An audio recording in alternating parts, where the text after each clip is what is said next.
आरव को पुराने घरों से हमेशा अजीब सी घबराहट होती थी, लेकिन जब उसके पापा का ट्रांसफर पहाड़ों के उस छोटे से शहर में हुआ तो रहने के लिए उन्हें एक बहुत पुराना बंगला मिला। बाहर से वो घर शांत और सुंदर दिखता था, लेकिन आरव को उसमें कदम रखते ही कुछ अलग सा महसूस हुआ।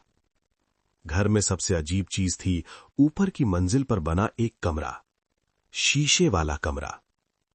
उस कमरे की चारों दीवारें शीशे की थीं। साधारण शीशे नहीं, बल्कि ऐसे शीशे जिनमें देखने पर लगता था जैसे वे सिर्फ तुम्हारी परछाई नहीं, बल्कि तुम्हारे विचार भी दिखा रहे हों।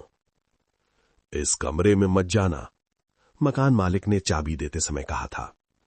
क्यों? आरव ने पूछा। वो आदमी बस मुस्कुरा दिया। क्योंकि ये कमरा सवाल पूछता है। आरव को ये बात मजाक लगी। पहली रात सब ठीक रही, लेकिन दूसरी रात जब पूरा घर सो चुका था, आरव ने ऊपर से खटखट की आवाज सुनी। उसका दिल तेज धड़कने लगा। वो धीरे धीरे सीढ़ियां चढ़ा। शीशे वाले कमरे का दरवाजा आधा खुला था। अंदर हल्की नीली रोशनी थी। कोई है? आरव ने कांपती आवाज में पूछा।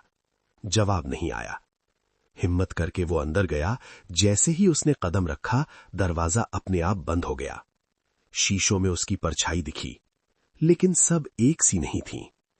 एक शीशे में आरव डरपोक दिख रहा था, दूसरे में वो गुस्से में था, तीसरे में वो खुश और आत्मविश्वासी लग रहा था। और तभी एक आवाज गूंजी। तुम कौन हो आरव?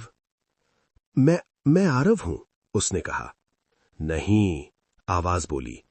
तुम वो हो जो डर से भागता है, या वो जो गुस्सा छुपाता है, या वो जो अपने सपनों पर भरोसा करता है? आरव को समझ नहीं आ रहा था कि जवाब क्या दे। उसे याद आया, स्कूल में वो कभी सवाल पूछने से डरता था, दोस्त बनाना मुश्किल लगता था और हर बार खुद को कम समझता था। मैं डरता हूं, आरव ने सच कहा, लेकिन मैं डर से भागना नहीं चाहता। कमरा शांत हो गया। फिर शीशों में दिख रही परछाइयां धीरे धीरे एक में मिल गईं। अब सिर्फ एक आरव दिख रहा था, थोड़ा डरा हुआ, लेकिन आंखों में हिम्मत थी। आवाज फिर आई, लेकिन इस बार नर्म थी। जो अपने डर को स्वीकार कर लेता है, वही आगे बढ़ता है। अचानक रोशनी बुझ गई। दरवाजा खुल गया। अगली सुबह आरव उठा तो सब कुछ सामान्य था।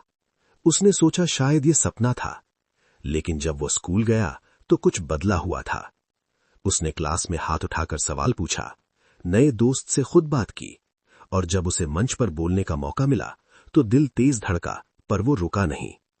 हफ्तों बाद एक दिन उसने देखा कि शीशे वाला कमरा अब साधारण कमरे जैसा हो गया था। शीशे गायब थे।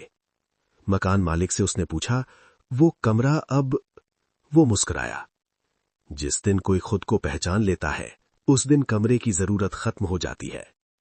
आरव समझ गया, घर कभी जादुई नहीं था, जादू इंसान के अंदर था।